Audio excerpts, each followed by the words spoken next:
High time, I think, to defend the actions of a racing driver. We single-handedly have to thank Daniil Kvyat for providing action in a Grand Prix. It was out of order, I think, for Sebastian Vettel to get so irate about Kvyat's ambitious, hard manoeuvre on the opening lap of the Chinese Grand Prix. To coin the phrase that Ayrton Senna famously said at a press conference, when there is a gap and you're a racing driver, you go for that gap. If you no longer go for a gap, you're no longer a racing driver.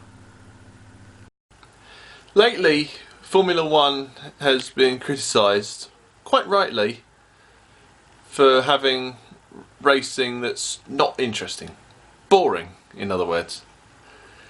So when we have a situation like this, where Kvyat livens up the racing by going for a gap that exists, and making the move stick, I should add, causing Sebastian Vettel to overreact, like he did, overcompensating and hitting his own teammate, lol.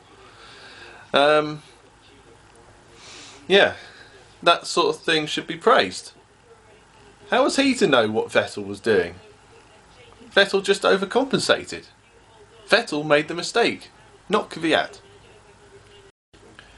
The thing that makes me despair as a Formula One fan is when, like I said, people complain about the sport being boring, but at the same time they complain about the situation like Daniil Kvyat trying to liven up the racing. And it just makes me despair. I'm just like, oh God, people, what do you want? Here's someone trying to liven up the show, doing what people want to see, which is close racing, clean racing at that, and he gets criticised for it.